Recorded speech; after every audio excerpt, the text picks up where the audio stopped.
This is part 2 of the interview with Harry Anthony about the Four Great Makers Symposium at Columbia University for the Columbia University Archives. So, Dad, could you continue? Is the anecdote about Le Corbusier and the mortarboard an honorary degree as rain hat correct? Yes, the way you wrote it, it is basically correct. There was some debate there because the president did not want to release the hat before he gives him the degree. And Le Corbusier said that, you don't give me the hat, I don't want the degree, because he wanted to show that beau chapeau to the students outside. So therefore the president had to give in because Colbert went also to him. They are in the big place. All the people who were in the audience saw the events.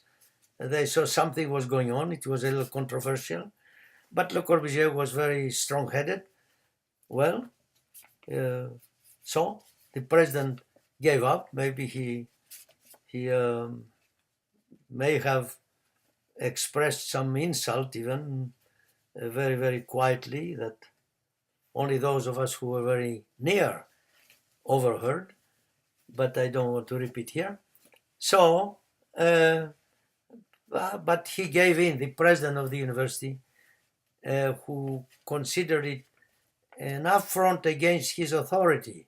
After all, he was the president of Columbia University. He invited this man to come to be honored. And all of a sudden, he says, I will not accept the honor unless you let me have the hat. It appeared to be a little silly, childish, whatever. But in any case, he gave him the hat. He gave it to Colbert, who brought it to Le Corbusier. So, basically, what you write is correct. So, next question. Okay. Did you translate Le Corbusier's talk to students? Do you remember who did? Well, there were two talks to students. One was something that I already mentioned before, outside of the Law Memorial Library, which was in the evening when it was raining. That was the speech that he gave extemporaneously. He asked me to be with him, and I was translating as he was speaking French. I was saying everything in English.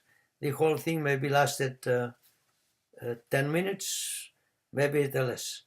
But the other event that lasted much longer was with the students alone in one of the studios of the school.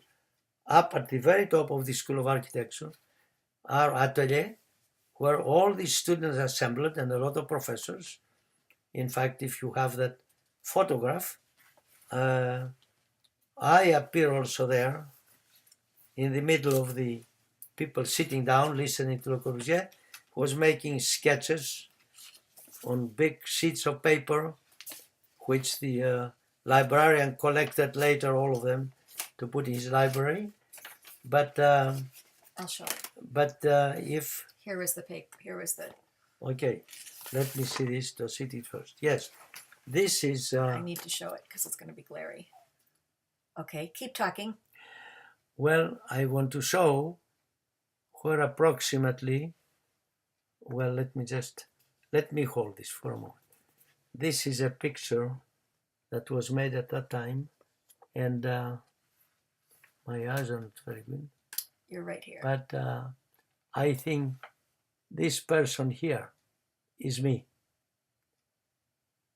I was at the time 38 years old, and Le Corbusier was giving his speech, and excuse me, I'll see this picture again.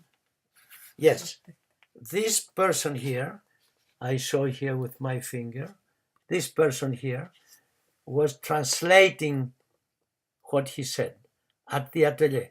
He was Professor Charles Rieger. He was a French American, and he was a professor of architecture. He had graduated from the École des Beaux-Arts, and he translated for the entire event of Le Corbusier with his students. I was in the audience there. Le Corbusier was aware of the fact that I was in the audience, he told me later. And also, you see, Placek, whom you mentioned, is somewhere there. The others were all graduate students. They addressed not the way students address today, but it was an honor for them to come and see and hear Le Corbusier. So they put their Sunday suits or whatever, and they came there out of respect. And he gave them a beautiful speech on how to plan the entire world. His speech was more about city planning than architecture. But as I said before, he never considered these two fields as separate. They were one, joined together, and he thought they should always be handled as one field, architecture and urbanism, together. And one of the reasons, if I say here, that he hired me at the beginning was because I belonged to both professions. I was both an architect and a city planner. So there you have the events about that particular photograph. That was the other event that needed a translator, and it was not me. Okay. Next that's question. The end of part 2, Harry Anthony.